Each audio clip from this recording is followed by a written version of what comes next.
New York, it's rare that Willie Cauley-Stein finds himself looking up in awe. But this is one of those moments.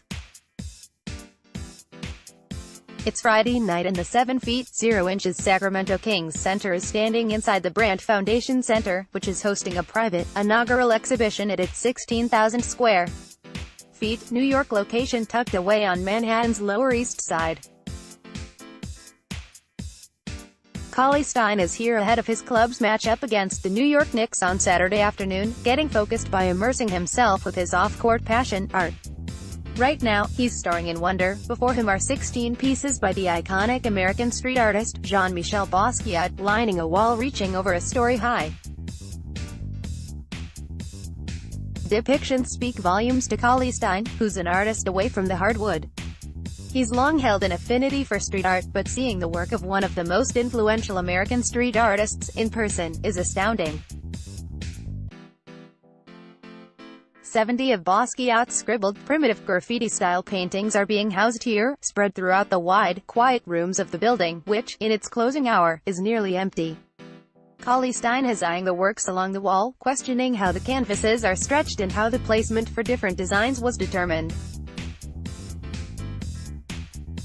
Like Basquiat's work, the man observing it is distinguishable, even if his unassuming demeanor would suggest otherwise. If Cauley-Stein's height doesn't make him stand out, the tattoos on his face, arms, hands, legs and body do.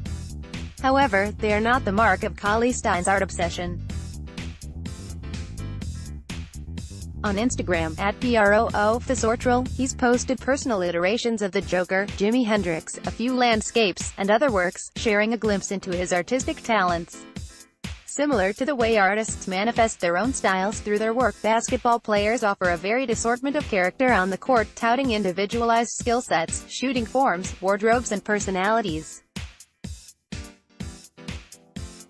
It's within these elements of originality that Cauley-Stein finds both art and basketball to be most alike. "You hoop with a certain expression," he says. "That's your art. You've crafted it, so it is your art." But it's when Cauley-Stein is crafting his artwork, untethered from the bounds of an NBA court and the general pressures of life, that he experiences the most freedom. Something about taking in another artist's work engenders a similar feeling. When you're painting, Cauley-Stein says, you don't really need to, you're just gone. You're just in it. When Cauley-Stein first started creating art, it was only drawings. But about 2 years ago, he estimates, his mental coach once correlated his on-court performance to painting he had made. Ever since then, he's grown enamored with painting, which, he says, provides a space to evade stress. Now a fourth-year NBA pro, Cauley-Stein lets inspiration dictate when he paints within the structure of an 82-game schedule. "We're busy," he says of NBA players, "but not as busy as y'all like to think." The Kings hold set practices between 11 a.m. and 3 p.m. After that, players are essentially free from obligation, presenting Cauley-Stein a 20-hour window. Sometimes, he'll devoutly paint throughout an entire week, but there's periods where he won't paint for a week or even months. Following some games, he goes home and paints well into the night. Nevertheless, whenever he picks up a brush, there's a sense of purpose. At 25 years old, Cauley-Stein's passion for art is now a vibrant flame. But as a child, it admittedly took some time to stoke. He finds it interesting whenever he's asked if he took art classes when he was younger, admitting that he usually reverts to the same answer. His grandmother placed him in an art class when he was in 3rd grade. "I didn't want to," Cauley-Stein says. "She just kind of put me in there." He remembers the teacher, a woman whom his grandmother had befriended at a water aerobics class, painted oils and taught him how to create landscape art. He didn't like it until a friend joined him. Then he found it cool. Nobody else in Cauley-Stein's family paints or draws. He says his mom did crafts, but as far as illustrations, he's the first to pick up the mantle. "I wish still had all of my old schoolwork," he says, laughing. "I'd just have all the sketches around the schoolwork, and none of the schoolwork done. Just sketches all around. I was always doodling something." The first artist Cauley-Stein became familiar with was American street artist Keith Haring, who he researched for a class project. In junior high school, he took his first real art class. He went on to do so every year from 6th grade through college. When he picked up painting, his first instructor was the renowned Bob Ross, whose art shows that aired on Netflix introduced Cauley-Stein to basic fundamentals. At first, Cauley-Stein was skeptical, specifically questioning the amount of scenery depictions. But then he began to pick up the nuances of Ross's instructions, noticing intricacies such as how a particular paintbrush tip helps create a tree. And it's like, oh, it's the freaking techniques that he's teaching us. Cauley-Stein realized. So I'm gonna start watching more. I need to learn all these techniques because I want to start making my own concepts and things like that instead of just picking a superhero to paint. Though conjured out of unplanned ingenuity, Cauley-Stein's superhero illustrations, and his other early works, are significant. They would help garner the attention of the man looking to help him take the next step in his art career. Despite his passion for art, Cauley-Stein doesn't boast a massive collection at home. "I have a lot of art in the house," he says, "but it's mine, friends. Not necessarily, I didn't spend thousands of dollars to attain it. Authentic, at least." By his own admission, Cauley-Stein hasn't yet put himself in position to purchase art. Enter Gardy Street Fleur. St. Fleur is a New York-based personal art advisor, private dealer and collector. The New York Times once described him as a liaison to the art world for the NBA's aspiring collectors.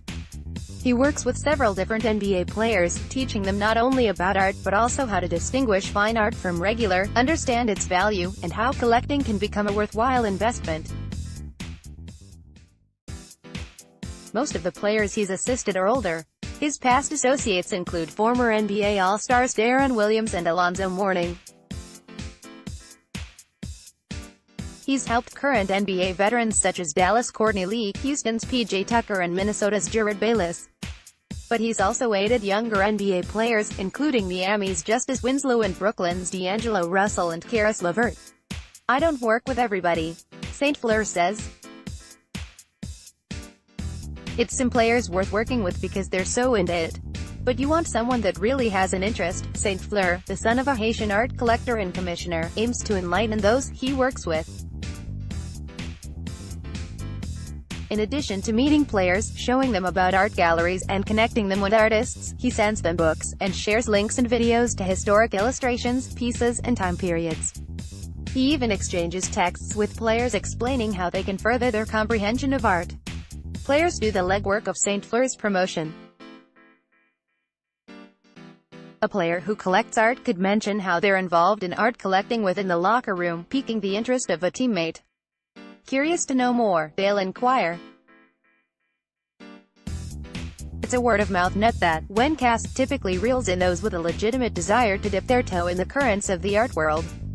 Cauley-Stein's enthusiasm for creating art was enough to suggest that a meeting with St. Fleur could prove fruitful. The two were connected through Cauley-Stein's agency, Rock Nation Sports. Upon learning of Cauley-Stein's prior interest in art, St. Fleur saw that it would be worth a meeting. Standing inside the hallway of the staff entrance along the side of the Whitney Museum of American Art, St. Fleur and two of his associates are awaiting the arrival of Cauley-Stein. Around 5:15 p.m., Cauley-Stein arrives, wearing a black hoodie that reads, "Seeing Things," in blue script above its hem. Four others are with him, his three friends, Rex X, who grew up with Cauley-Stein in Kansas, along with college friends Yoku and Burks, who's filming the visit, and his manager, Caitlin. The group converges and begins its trek through the Whitney's Andy Warhol exhibits. A collection of works done by the American recognized for leading the pop art movement are on display here through the end of the month. Almost immediately, St. Fleur is educating Cauley-Stein about the depictions they observe, raising his hands and mimicking the movement of brush strokes with his arms. Cauley-Stein is intently looking on, nodding his head in agreement. as he listens to St. Fleur's lectures. He runs his thumb over a shiny ring on his left index finger. His right elbow rests bent to form a thinking posture, his right hand clutching his chin. The interaction between student and teacher is engrossing. Cauley-Stein heeds the words of St. Fleur, reflects, then poses questions of his own. Just moments into the meeting, he asks about Warhol's silk screening process while observing his flowers. At no point does Cauley-Stein appear shy. He's in his element. If not for the large group and cameras feet behind him, he would blend in with any other visitor. His lanky frame bends forward to interestedly read artwork's descriptions, and when he sees a piece he likes, his eyes widen and his mouth opens in exacerbation. He'll enter thought, then moments later, break his silence to crack a joke. He turns to everyone to see if they're as amazed as him when he notices the blurry mixtures of Warhol's abstraction. To see someone that was really interested in that. Street. Fleur later says, I was really impressed. About 40 minutes later, Cauley-Stein and St. Fleur have finished weaving through the Warhol exhibit. Cauley-Stein is noticeably impressed. I feel like you've gotta see this if you're an artist, he says. St. Fleur has another stop for his pupil to see. While the group awaits transportation to the next venue, a teenage worker at the Whitney approaches Cauley-Stein asking for an autograph. It's the first and only instance of the night, which isn't surprising to St. Fleur. He's taken the subway with NBA players who have similarly gone unbothered while visiting art studios in Brooklyn's Bushwick borough. The worker's query doesn't annoy Cauley-Stein. In fact, he appears delighted to chat with someone about art. You like Warhol? The worker asks. Cauley-Stein grins. I like everything, he responds as he signs a piece of paper. The teen gives Cauley-Stein a recommendation, pulling out his phone to show the Brooklyn Museum's recent Soul of a Nation exhibit. The interaction lasts for about a minute before Cauley-Stein must depart. You made his day, Cauley-Stein is later told. He replies, he made mine. I really want you to see Basquiat. Street. Fleur tells Cauley-Stein as they leave the Whitney. The sun is setting over the Hudson River when the group arrives at the second venue. As everyone exits their rides, a man on the steps of the building quickly ushers them through a pair of black doors. Inside, the Brant Foundation Center, a by-appointment-only locale, is hosting its private Basquiat exhibition scheduled between March 6 and May 15. All 50,000 tickets have been sold. But Street. Fleur has brought Cauley-Stein and the others, much to the bewilderment of the gatekeeper, who later says he was only expecting 2 guests. Everyone files into a dark front lobby that is smaller and more intimate than the Whitney's. I like this a lot more, Cauley-Stein says. Moments later, he is standing in a spacious room full of Basquiat pieces. He's compelled approaching warrior, a sword-wielding figure depicted in front of a blue and yellow background. Later, he walks up to Anthony Clark, a portrayal of a man wearing a gray long coat and matching hat. One of his friends jokes that the illustration could be to scale, rivaling Cauley-Stein's height. Initially, the look in his eyes says everything he doesn't. But sporadically, his admiration, as well as his friends, becomes tangible excitement in the form of delighted murmurs, chuckles, oohs and ahs. Cauley-Stein, St. Fleur and the trailing entourage head down a winding black staircase leading to another room. There are no signs of fatigue. Cauley-Stein is as engaged as he's been all night. He turns a corner behind a wall, finding Basquiat's collection of minimized works portraying famous boxers such as Joe Louis, Sugar Ray Robinson and Muhammad Ali. He wanders to Basquiat's Cassius Clay, a white drawing on a red background. It's a simple-looking work depicting a powerful subject. Cauley-Stein is fixated on the piece, as if channeling some sort of deeper connection. Then peacefully steps away. It's cool learning it now, he later says, because I understand it. Whether I had learned this or not as a kid, I wouldn't have understood it. Now, it's like, okay, I can take what I just learned by walking around here and putting in my own type of feel and my own inspiration to further my artist self. It's crazy. Cauley-Stein's trip was meant to serve as both a lesson on art as well as an introduction into art collecting and dealing, but it hasn't convinced him to step into the game just yet. This is like the first time that I've actually even thought about art dealing or buying and trading art, he says. That's something that I would obviously have to learn because there's a lot I don't know. In the meantime, he knows that he wants to focus on developing his own artwork. The earliest piece Cauley-Stein can recall having put on the refrigerator is a drawing of a horse. He thinks his grandmother still has it, his first big boy drawing.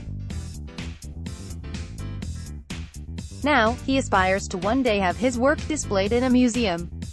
Especially after seeing the Warhol and Basquiat exhibitions. Before then, he was unsure of how to create a gallery and rearrange sizes. Now, he says, it's kind of like knowing what I've learned after this experience today. Now I know how to make a gallery or set up a gallery. Or what's the meaning behind it all, which is obviously everything. St. Fleur wants to give him the chance. He says Cauley-Stein has an artistry in him, and desires to do a two-piece show with him in either Los Angeles, New York, or both. He's not sure how many illustrations they would feature yet though. They're still in the research phase of the idea. In the meantime, St. Fleur is encouraging Cauley-Stein to experiment off the canvas and dabble with other mediums and methods. St. Fleur even mentioned gutai pieces from the 1950s, hoping Cauley-Stein draws inspiration from hearing about the Japanese artists who painted with their feet. Before the meeting, Cauley-Stein had been entertaining ambitious ideas on his own. He once created a painting of Bob Marley and a lion, and added his face tattoos to Marley's. Since then, he's tinkered with integrating ideas on designer clothing, one day deciding he would draw on Louis Vuitton. It's like using designers as canvases, he says. Cauley-Stein is currently in the midst of kickstarting his collection of authentic paintings, Addicted to Sauce.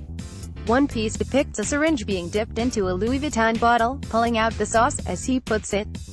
Another features Chanel seeds being melted down on a spoon. The symbolism of the collection serves to highlight the addictive nature of hypebeast fashion culture.